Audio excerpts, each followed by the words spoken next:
Bumper Hornberger. You have no idea what a treat you're in for. How many of you have heard Bumper before? Okay. Jacob Hornberger. A lot of people know him as Bumper. I'm not even sure why, but that's what he goes by. And my first introduction as a young man was to the Freedom Daily, and that's about probably 91, 92, around in there, that a friend of mine got this. And whenever he got done reading it, he would give it to me. And I'd read the articles in there and stuff Bumper had to say. And you have to understand, in my day, you know, if you had, I know somebody that has a fax machine. Seriously. You know, you guys are, I didn't get my first email until 94. So if you were reading about freedom, if you were trying to understand the issues and concepts that was contrary to what the mainstream media, the media so last century, was saying, you went to things like Freedom Daily. Future Freedom Foundation was supported by a lot of people that supported a lot of stuff that we did in Arizona. We had common friends that, you know, were very big, that I respected a great deal. That was my exposure to Jacob Hornberger, was through people that I had already respected as being lovers of freedom, and they would send money. They would do fundraisers. They would advocate people subscribing to his booklet. They would support Jacob Hornberger. So immediately I'm paying attention. Who is this guy? Well, you're going to find out. He is one of the lights, one of the sources, one of the roots of this grapevine that you see now was enormously nurtured, and part of what you're benefiting from right now came from Jacob Hornberger. Come on up.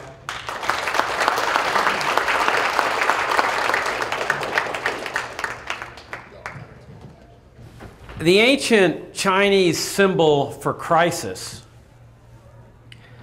perfectly depicts the situation that we're faced with in the United States today.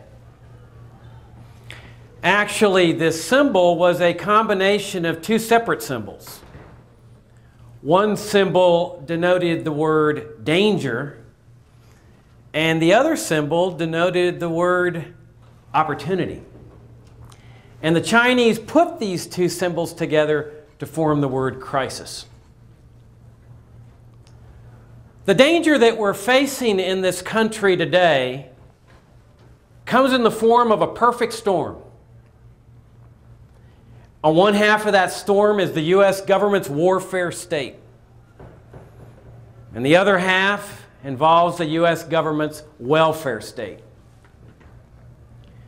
It is a perfect storm that constitutes the greatest threat to our freedom and our well-being in our lifetime, and possibly the history of this country.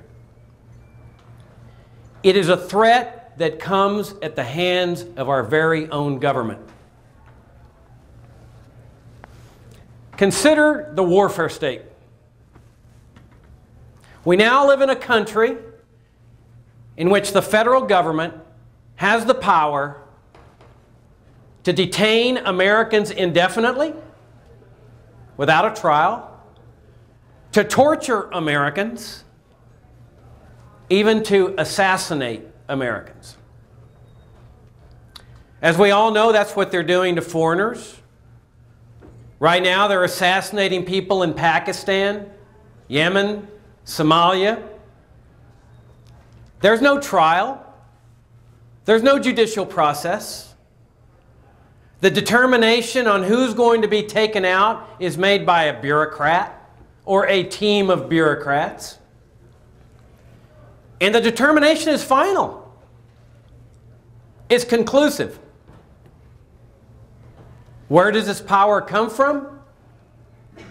They say it comes from their so-called war on terror. A war in which they converted a criminal act, terrorism, which is listed in the U.S. Code as a crime, which is why they've prosecuted people for terrorism for eons. But simply through their announcement that this crime was now converted into an act of war, they say that gave them these omnipotent powers. And they have emphasized from the get-go that this is a global war on terror. It's not just limited to Yemen and Pakistan or Africa or Latin America or Europe, that the entire world is the battlefield. And in that message is that right here in the United States, which they say is the primary target of the terrorists, this global war on terror encompasses. A few years ago, they took an American into custody. They turned him over to the military. When he said, "I want a lawyer," they said, "You don't get no lawyer. This is America. You're an enemy of this country. You don't get a trial either, because we have the authority to hold you for the rest of your life under a life sentence with no trial, because you're an enemy. And we get to make that determination in this new world order." They tortured him using techniques that the CIA and the military had acquired from the North Korean communists, who had used them so effectively against American prisoners of war, turning their minds into mush and making them confess to crimes they had never committed. Sensory deprivation, goggles, sound suppressors, isolation, what they call touchless torture. But what was most important about this was not just that particular case, but the message that was sent to every American. We not only have the authority to do this to this man, we have the authority to do this to every American. And this mindset was reflected when they assassinated an American traveling in Yemen several years ago, post 9/11, traveling in a car where they just took him out. This mindset was reflected most recently in the case of the alleged Detroit bomber, where the statists, both liberals and conservatives, were saying, "Turn him over to the military. He's an enemy. He's caught on the battlefield here in the United States. Torture him. Do whatever's necessary to make him talk." In other words, what the statists did to Randy Weaver's wife when they put that bullet right into her forehead as she held her baby and was unarmed at Ruby Ridge, Idaho. What they did to Randy Weaver's son when they shot him in the back. Indeed, what they did to those Branch Davidians at Waco when they injected that flammable gas into that building that had all those children in it, and then bulldoze the entire site so that there could not be an investigation. They can now do legally and with impunity to anyone they want, as long as they label him a terrorist. And don't think that anybody's going to be suing. The survivors are going to be suing like Randy Weaver did when he secured a settlement from the federal government for doing that to his family. Because the courts are holding that now in this new world order, this has implications of national security. And they're never, ever going to force the CIA to reveal the identity of its assassins. I ask you, how can you possibly reconcile the principles of a free society when you live in a society in which the government's got the omnipotent power to torture, rendition, kidnap, detain indefinitely, deny trials, and even assassinate people in that jurisdiction? That's the threat of the warfare state. Over here, you've got the threat of the welfare state.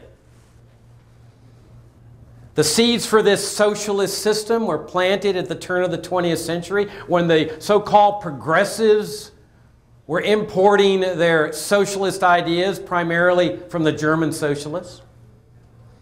The big revolution, of course, came in the Franklin Roosevelt administration when the primary purpose of government became to take money from those who were producing it in order to give it to those who did not produce it. But the big jugular vein for this thing, the twin jugular vein for the welfare state as well as the warfare state, came in the 1910s. For that was when they instituted this twin jugular vein of the income tax and the Federal Reserve System, through which the nurture, the food, the money would be funneled through to fund what is about to come. The socialistic welfare state and, of course, the warfare state. They've got the most brutal, the most vicious agency, or at least one of them, enforcing this income tax, the Internal Revenue Service. You know, it's kind of amusing when they were talking about that guy that flew his plane into the building there in Austin, the IRS building. The statists, both liberals and conservatives, were talking about, you know, how angry he was and how frustrated he was, and they were sort of mocking him and so forth. Not one single statist wrote any article on what it is, the horrific things that this vicious agency does to people that drives them into doing a murder-suicide. And it's not the first time. There's countless people that have committed suicide because of the liens, the harassments, the audits, the endless letters, the visitations at workplaces, the haranguing of the children, the garnishments, all without judicial process. Because you see, the statists can't stand the thought of questioning this agency. This is their lifeblood. This is what funds their machine, their deity. They consider it heretical. You see, everything the IRS does is considered normal and rational and reasonable. We're not supposed to question that. You see, here's how the whole process works. Everybody is over here paying their income taxes all year long. You know, whether it's employer or estimated taxes, and April 15th, we're making up the difference soon.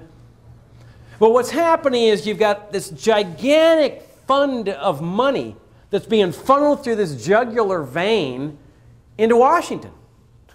Now, this is a dream come true for a statist. I mean, he's got this gigantic pool of cash ready to distribute in largesse to, you know, all the fat cat bureaucrats that are walking around, and the military officials with all their medals, and everybody trying to get their part of the welfare and the warfare. And I mean, and then of course stuffing money in the pockets of the politicians that are distributing this money. It's a statist dream come true. It's like free money, free largesse, grants for your community. And you see, it becomes a gigantic grab fest where everybody, the dependency class, the parasitic class, is over there trying to get their dirty little hands on their share of the money. Let me have my share. No, let me have my share. No, that's my share. And they all get this sense that they're entitled to it. They're entitled to live off the fruits of other people's earnings. That's why they call it an entitlement. Because they honestly believe in their minds that they are entitled to your money. And they're fighting for it. They're grabbing for it. But you know what ends up happening? This dependency class starts getting larger and larger, and their wants become more and more voracious. I mean, you talk about greed. I mean, this is the greed class. And what happens is that they run out of money. They don't have enough money to satisfy the dependency class. And the liberal staters are saying, tax the rich, tax the rich, tax the rich. But you see, they start figuring out that at some point you don't have any more rich to tax, that they start cratering in on themselves, as has happened in the welfare state in Greece. They say tax the middle class, but you see, they know that the middle class historically has sometimes had revolts and even revolutions over exorbitant taxes. So what they do is they go out and start borrowing the money. And they borrow and they borrow and they borrow to start passing out this largesse. Now let me digress a minute here to tell you about one aspect of these statists. Statists are fascinating people, you know. 40 years ago, they sent 40,000 people of my generation to their deaths, both liberals and conservatives, in this idiotic, stupid, immoral war in Southeast Asia. And they're still proud of it. Some of them still extol it and praise it and so forth, and they still praise and extol Lyndon Johnson, statist par excellence, Richard Nixon, statist par excellence. There's no shame And notwithstanding the fact that it was all based on lies. I mean, you know, like they made up this attack at the place called the Gulf of Tonkin, and they said, we've been attacked, we've been attacked. And they knew there'd been no attack. But it was all designed to get a resolution to use force, no declaration of war as the Constitution requires. But a resolution to use force, that sounds kind of familiar, you know, that justified a war that went on and killed 58,000 American men. Well, the rationale they were using is because of communism. They were, oh, communism's horrific. And they were right. I mean, communism is horrific. But they were saying the dominoes will fall, and if we don't sacrifice these men here, the communists will come to America, they'll take over the public schools, they'll teach socialism, you know, it's, you know, as if anything different there, you know. Got Americans teaching them there. Oh, well, you see, apparently communism's not so bad anymore. Because guess where they got the money to fund not only their welfare state, but also their little imperial enterprises in Iraq and Afghanistan? They went right to the Chinese communists and borrowed the money instead of taxing Americans, because they knew what would happen over here if they did that. This is the same communist regime that was funneling the arms and the weaponry that killed many of these 58,000 American men, and that's where they borrowed the money. I mean, how much more morally despicable can you get than that? And hypocritical. But that's the statist. Or unless perhaps you look at Cuba, where, you know, that's a communist regime. Of course, it's a liberal's dream come true, because everybody's equal, you know, equally destitute. And it's a conservative dream because they have military tribunals there and denial of due process and no criminal defense attorneys. But you see, apparently communism's not so bad there, even though they've got a 50-year embargo, hoping that someday they're going to succeed in ousting Fidel Castro from power. But you see, apparently communism is not so bad anymore, because every time somebody tries to escape from Cuban communist tyranny, these statists, both liberals and conservatives, attack them on the high seas under the name of immigration controls, and they forcibly repatriate them back into communist tyranny. That's a statist for you. Now, we all know what they're going to do with this debt. And by the way, each of you owe, on average, $40,000 right now in that your average part of that national debt. And it's growing every day. They've got a credit card that they're charging on your account, and it has no limit on it. They're running up the bills every day. They're spending just this year alone $1.4 trillion more than what they're bringing in taxes. That's your debt. A family of 4, you got 2 kids, $160,000. You owe it. Because you see, what's happening is the Chinese communists, they know what's going on with this other part of this jugular vein that came into existence in the 1910s. See, the average American, he has no idea. This is the brilliance of the Federal Reserve System. You ask an average American, you know, I mean, there's a real reason why governments take control of educational systems. It's because they know the power to mold people's minds when they're children, and that mind remains molded all too often, all through adulthood. And that's what that big battle in Texas is all about, over what's going to go into those socialist textbooks down there in the public schools. The liberal statists are fighting the conservative statists, and they're saying, you know, we want our form of statism in these books. Because the average American, you ask him, what causes inflation? He will say, well, golly, you know, grocery stores are causing the inflation. You know, they're raising their prices over there. Or, you know, the service stations, you know, service stations are raising their prices every day. Yeah, it's that greed, you know, that's what's causing the inflation. We need some price controls on those people. You see? But you see, the Chinese communists know better, because they got a central bank too. And what they have told the federal government, the U.S. government, is don't even think about cranking up your Federal Reserve printing presses, which they're doing, to pay off this debt. In other words, to default on it, which they've done decade after decade. That's what's funded this machine, the income tax and the Federal Reserve. There's a reason why Americans no longer walk around with silver dimes and silver quarters and silver half dollars. It's because they've debased the currency year after year. And the Chinese communists are saying, don't even think about it. We have loaned you dollars, and we expect to be paid back in full-fledged, full force, full value dollars. And if they demand that, you can be darn sure the other creditors are going to demand it. There is a collision coming on the horizon. And my hunch is that the American people are going to rue the day when they permitted these imperial enterprises, Iraq, Afghanistan, and so forth, and permitted the government officials to borrow the money to fund those things from the Chinese communists.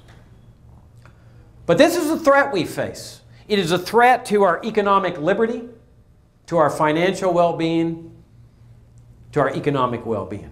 That's the welfare state. In the middle of this perfect storm of the welfare state and the warfare state, you've got their favorite statist government program, the one that's gone on for, what, 30, 35 years?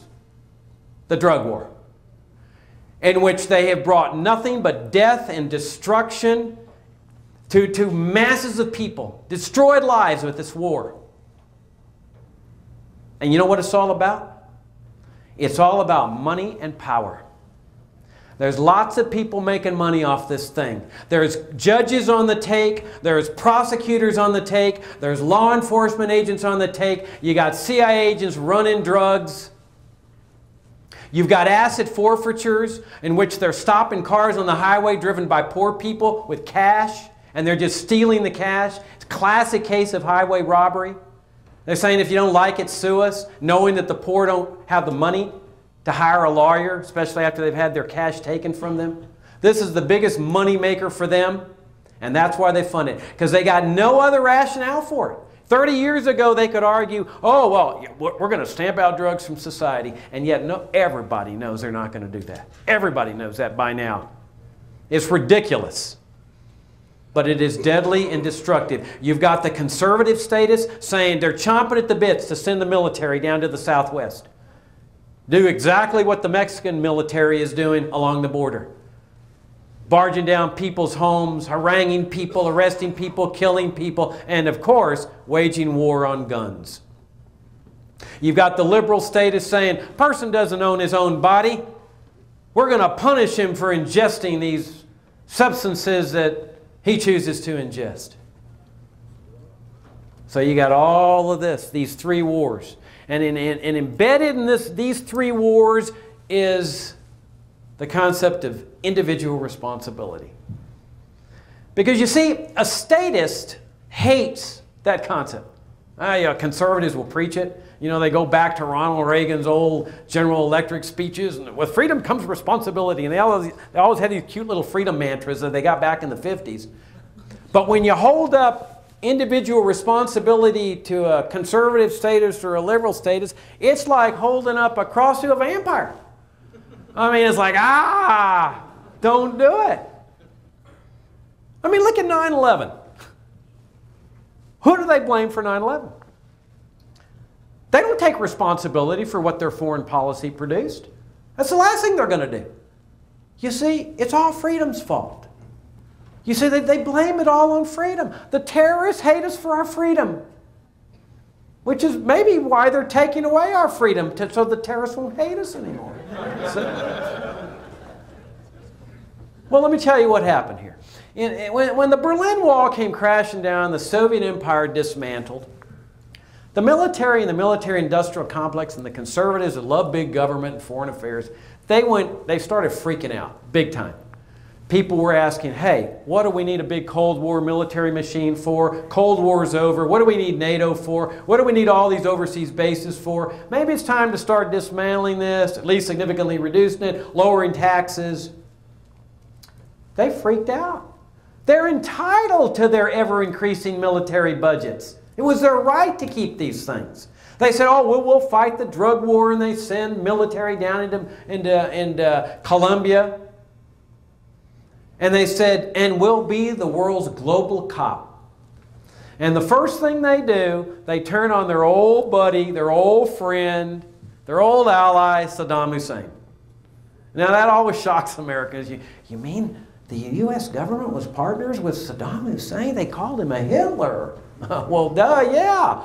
They were partners with the guy they called Hitler. You see, when they invaded Iraq, you remember all the big scares in the beginning, you know, WMDs, WMDs. Oh my gosh, the WMDs are going to be fired on us. And you know, the statist legs were quaking and Saddam was going to come and get them, just like the terrorists and the communists and so forth. Well, the UN inspectors kept saying, there's no WMDs. He's destroyed them. And the conservatives were making fun of them. Oh, Inspector Clouseau, the UN inspectors they're incompetent. You need the CIA and the military. And Saddam said, bring in the CIA. They can search anywhere they want. No, we need the troops. The troops are expert searchers. And, well, of course, we all know that there were no WMDs. But why were they so certain? Why were U.S. officials so certain that they were going to find these WMDs? Well, let me tell you why. They had the receipts. You know? They were the ones that had delivered them to him, including poisonous gas, the U.S. as well as other Western countries, when he was part of their team. And why did they deliver him those WMDs? So that he could use the poisonous gas to kill Iranians. Now, why did the U.S. government want to kill Iranians? Well, because the Iranian people had the audacity 11 years before, to oust the U.S. installed dictator of Iran, the Shah of Iran, who had spent 25 years torturing Iranian dissidents with the full support of the CIA. Which isn't surprising because it was the CIA that put the Shah into power 25 years before that in 1953, ousting the democratically elected prime minister of Iran in this CIA coup, a man named Mohammad Mossadegh, who had been Time Magazine's Man of the Year. They installed the Shah, utilizing the torture techniques that they had just learned in the Korean War. They supported the Shah in maintaining order in Iran for 25 years until the Iranian people finally ousted them. A lot of Americans didn't know about this, but the Iranian people sure knew about it. And that's why they took those hostages from the U.S. Embassy. You know, they were saying, oh, it's about freedom. The Iranians hate us for our freedom. The Iranians were angry over what this government had done. In any event, they turn on Saddam. They kill countless Iraqis, including troops that belonged to families, that had parents, that had siblings, and the anger is boiling. Because people in the Middle East are saying, what business what business do you have over here? That one country's invaded another country because they've had a dispute. Who died and made you world cop? And after all, you know, they were not unaware that the U.S. government in its side of the world had invaded a bunch of countries, you know, Haiti, Grenada, Nicaragua, Mexico, Panama, the list goes on and on. A little bit of a hypocrisy there. But in the middle of this Persian Gulf War, the Pentagon comes up with a secret study. And they say, if we bomb the water and sewage facilities here in Iraq, this will help spread infectious diseases and illnesses among the Iraqi people. It's sort of like what we later heard in Katrina in New Orleans, don't drink the sewage in sewage-infested water and so forth. Well, the Pentagon comes up with this study and says that's what will happen. So the order was given, bomb the facilities. And to ensure that the facilities were not repaired, they imposed one of the most brutal regime of sanctions, embargoes in history. It was virtually a total embargo. And sure enough, the Pentagon was proven right. Year after year, these sanctions lasted 11 years. Year after year, Iraqi children were dying in droves, tens of thousands. Two high UN officials, a guy named von Sponek and a guy named Butler, resigned in protest to what they called genocide. And all the time, you could feel the anger in the Middle East rising, not just in Iraq, not just from the parents that were losing the children, but from just Muslims, Arabs. And there they were saying this is horrible, the sense of futility, of helplessness, of being able to do nothing about it to break free of the sanctions. The idea was, well, if Saddam will get out of power, This will solve the problem. We can lift the sanctions. And, well, Saddam wouldn't get out of power. He wouldn't succumb to these threats. Madeleine Albright, the U.S. ambassador to the United Nations, she expressed the official position of the U.S. government when she told the world, and especially the people in the Middle East, through 60 Minutes, in an interview she did, she says, the deaths of 500,000 Iraqi children have been worth it. And that was her term, worth it. That reverberated through the whole Middle East. The cauldron of anger and hatred was boiling over. As early as 1993, there was an attack on the World Trade Center. It was treated as a criminal justice problem. It was no different in principle from what was going to happen 8 years later. They didn't invade Pakistan where this guy was. They didn't bomb people. They didn't kill wedding parties like they've done in Afghanistan, where 99% of the people they've killed had absolutely nothing to do with 9/11. And they haven't even caught the guy that they say did it, planned it. But in Pakistan, they waited him out. One of the right things they did. They treated it as a criminal justice problem, which it is. And they caught the guy. The cops caught the guy. They brought him back to New York. They convicted him in federal court. No tribunals. And at his sentencing hearing, Ramzi Youssef says, it's not about freedom. It's about what your government has done to people here, including all the children you have killed. And that was only in '93. The sanctions lasted till the invasion. They had the unconditional support throughout that decade to the Israeli government, both military and financial. They stationed U.S. troops near Mecca and Medina, the holiest lands in the Muslim religion. It was all a message of take this. Take this because we're telling you you're going to take it. Humiliation, abuse, death, destruction.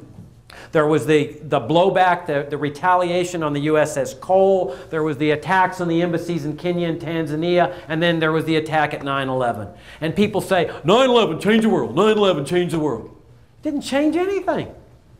It was just one more in a series of attacks from people that are angry over what this government has done to them.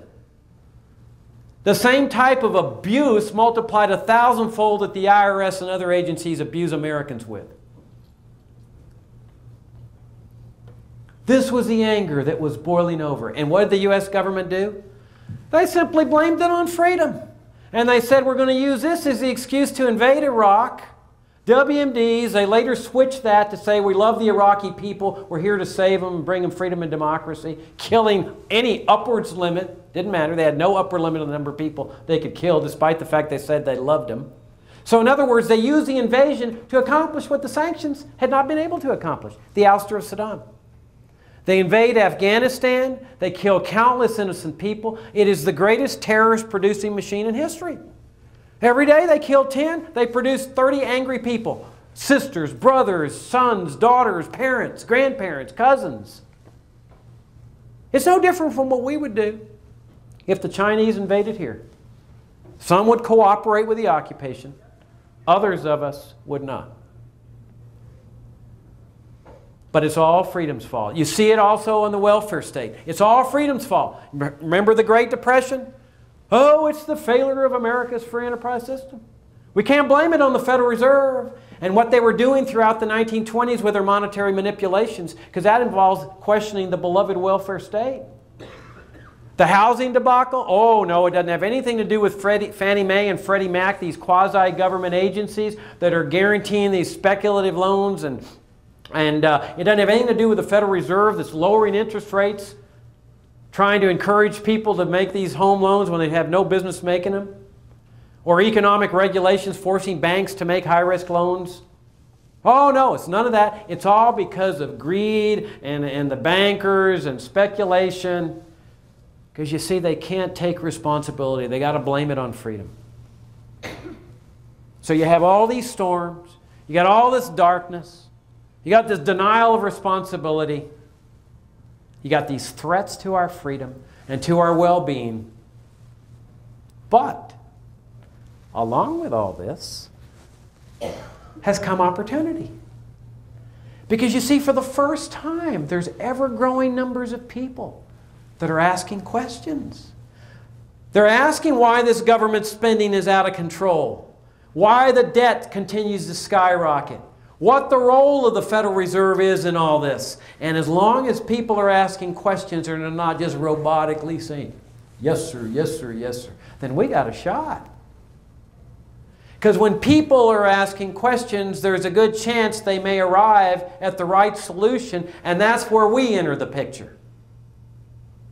Because you see, for decades, we libertarians have been warning Americans, this is the road these statists are taking you down, both liberals and conservatives. The road to big government, the road to statism, the road to serfdom, the road to moral debauchery, to national bankruptcy, which is where the Greek situation is now. This is the road to Greece, we have told them. And what were the statists saying the whole time? Don't listen to those libertarians. Don't listen to them. We can invade foreign countries. We can steal their oil. It can be a self-funding operation. It'll all be free. Just trust us. We can have welfare for you, free retirement, free health care, free everything. Don't worry. Don't listen to those libertarians. Well, all of a sudden, people are starting to listen. Now, the statists, of course, are saying, look, we've got to come up with reform plans. And a lot of the people that are asking the questions, their mindset is still in this concept of reform. How do we reform Social Security? How do we reform health care? And they ask us libertarians, what's your plan for Iraq? What's your plan for Afghanistan? They just don't get it. We don't have plans for Iraq and Afghanistan. We're not interested in saving their beloved socialist programs. We stand for moral principles, including the fact that it's wrong to take what doesn't belong to you, even when it's done through the political process. We stand for free markets. We stand for individual sovereignty. We stand for what it once meant to be an American, what it once meant to be free.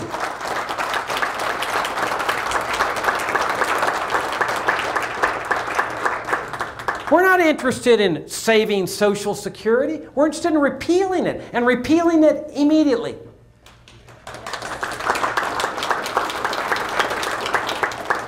You couldn't find a better example of a greater anti-family program than Social Security. And it's the same thing with health care. We're not interested in saving Medicare and Medicaid. We're interested in repealing them. That's the cause of the problem. We're interested in abolishing the departments of energy and agriculture and education and all the rest of the welfare state agencies and departments. Because you see, as libertarians, we believe in ourselves. And we believe in freedom. And we know that freedom works. And we believe in other people as well. We don't have any doubts that children will honor their mother and father on a voluntary basis. That the market will provide the vehicles for health care, for education, and all these other areas where socialism has taken over. But at the same time, we value the concept of free will, the God-given gift of free will and freedom of choice. We recognize it's wrong to coerce compassion, to coerce someone into doing the right thing, to coerce someone into doing anything that involves the initiation of force against another human being. You see, in all this darkness, my friends, that has enveloped our land, there are flickers of light. Throughout the country, there are flickers of light. And those flickers are you, the libertarians. It is those flickers of light that are extinguishing the darkness. Even if you're the only libertarian in your community, you are lighting the darkness because there's other people coming to you and are attracted to you. There are certain segments of the statist movement, they're incorrigible. Don't even think about converting them. You're not going to convert them. Smash their arguments, cast them into the trash heap of history where they belong. But there's people out there that are questioning, that are seeking the truth. And that is where your light starts to shine. And as these flickers start multiplying, the darkness is extinguished. And how do we do that? We do that with our weapons. Truth and principles and integrity. We never do what the conservatives did. They threw in the towel. They retained the mantras, you know, free enterprise, property, limited government. But they threw in the towel and they embraced big government and big socialism and big imperialism. We must never let that happen. I've seen libertarians in this movement for decades saying, oh, we've got to compromise our principles. We've got to hide where we stand. We got to be taken respectfully by the media. We got to get votes. We got to conceal where we stand on issues and compromise and abandon them. Nothing worse could befall this cause. Nothing worse. Because who can have respect?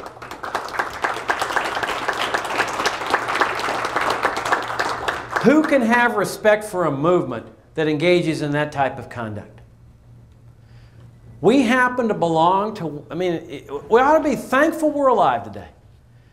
Because we are participating in one of the grandest, most glorious, most honorable movements in the history of man.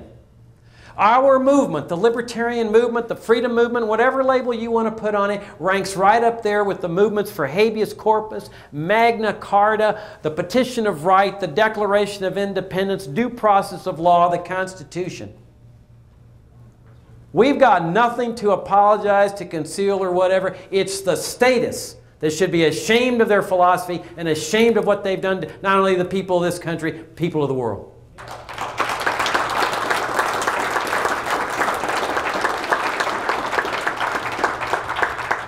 If we maintain our principles, if we maintain our integrity, if we continue speaking the truth, I can't guarantee we're going to be successful.